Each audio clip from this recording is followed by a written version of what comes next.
भारत आधीपासून सेक्युलर होता का की नंतर सेक्युलर बनवला गेला? अनेकांना वाटतं सेक्युलर शब्द तर संविधानात नंतर आला. मग प्रश्न असा आहे, भारत जन्मता सेक्युलर होता का?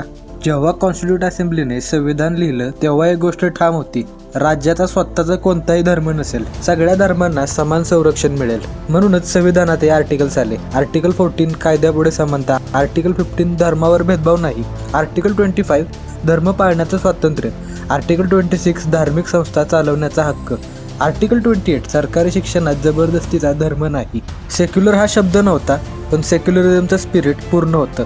तर 1976च्या 42nd अमेंडमेंटने सेक्युलर शब्द प्रिएम्बलमध्ये जोडला गेला. म्हणजे नवीन कल्पना नाही, जे आधी होतं तेच शब्दात मांडलं गेलं. भारत सेक्युलर झाला नाही, भारत सेक्युलर जन्माला आला होता. मग प्रश्न असा आहे, आज आपण सेक्युलरिझम फक्त शब्दात जपतोय की आचरणातही? तुमचं मत काय?